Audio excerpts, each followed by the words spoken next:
صبح کا وقت تھا اور میں اپنی بیوی کے ساتھ ٹیبل پر بیٹھا ناشتہ کر رہا تھا۔ آج میں نے تہیہ کیا تھا کہ اس کو جین کے بارے میں بتا کر رہوں گا۔ 3 مہینے سے ایک لڑکی جین میری زندگی کا اہم حصہ بن چکی تھی اور میں ہر روز اس کے ساتھ وقت بتاتا تھا۔ میں جین کے ساتھ اتنا خوش تھا کہ میں نے سوچ لیا تھا کہ اپنی بیوی کو طلاق دے دوں گا۔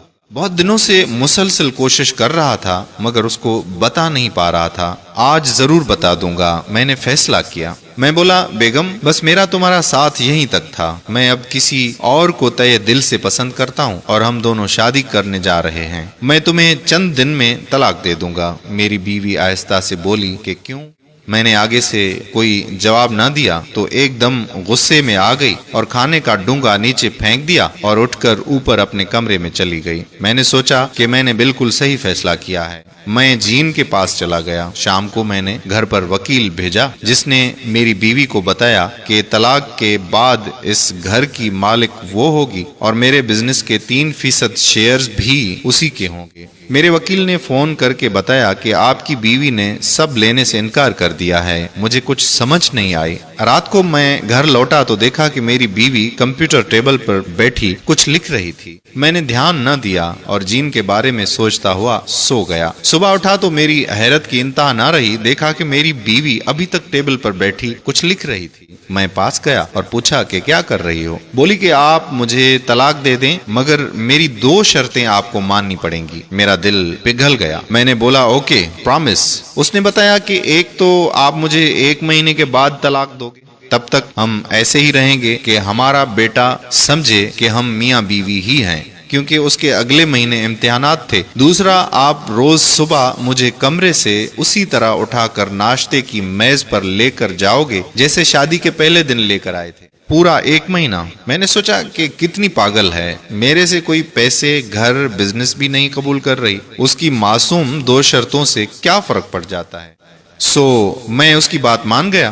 میں اس دن جین کے پاس گیا اور اس کو ساری بات بتائی۔ وہ بہت ہنسی کہ تمہاری بیگم سٹیا گئی ہے بیچاری۔ مجھے تھوڑا غصہ آیا جین کی بے حسی پر۔ خیر، مہینے کا پہلا دن آیا۔ میں نے صبح اپنی بیوی کو گود میں اٹھایا۔ عجیب لگ رہا تھا، مجھے ہنسی بھی آ رہی تھی کہ میرا بیٹا آ گیا۔ وہ خوشی سے تالیاں بجانے لگا۔ ہم لوگ ہنس پڑے۔ میز پر بیوی کو چھوڑا، سب نے ناشتہ کیا اور بیٹا اسکول چلا گیا، میں اپنے آفس اور بیگم اپنے دفتر۔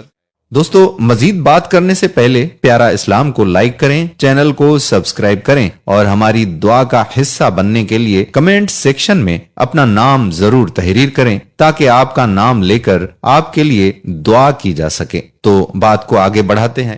کچھ نہ بدلا، میں اسی طرح شام کو جین کے ساتھ تھا، روز اسی طرح، بس ایک بار بیگم کو گود میں اٹھا کر ٹیبل پر چھوڑ دیتا اور اس سے میرا بیٹا بہت خوش ہوا کرتا تھا۔ بس ایک بات عجیب تھی کہ میری بیوی کا وزن روز روز کم ہوتا جا رہا تھا۔ ایک دن میں نے اٹھایا تو مجھے لگا جیسے اسے بخار ہو۔ میں نے پہلی دفعہ اس کی جھریاں دیکھی اور پھر اس کی بالوں کی چاندنی۔ مجھے اپنے اوپر شدید غصہ آیا کہ میں نے اس کی اتنی فکر کیوں نہ کی جتنی کرنی چاہیے تھی۔ خیر، پھر وہی روٹین۔ اگلے دن اس کو اٹھایا، اس نے میرے گلے میں بازو ڈالے تو مجھے اس پر بہت پیار آیا۔ میں اس کی مہک کو اپنے اندر جذب کر رہا تھا۔ میرا بیٹا بھاگتا ہوا آیا۔ اس نے یہ روز کا ایک کھیل بنا لیا تھا۔ صبح بھاگ کر آ جاتا تھا اور کہتا تھا پاپا مما کو اٹھاؤ نا، پھر ناچتا رہتا تھا۔ میری ہر صبح پہلے کی صبح سے بہتر ہونے لگی تھی۔ آخری دن آن پہنچا۔ میں نے اپنی بیوی کو اٹھایا اور ناشتے کی میز پر اتار دیا۔ اس نے کپڑے صحیح کیے اور ناشتہ کرنے لگی۔ میرا بیٹا اسی طرح ہنس کھیل رہا تھا اور وہ اسے ناشتہ کرا رہی تھی۔ میرا دل کیا کہ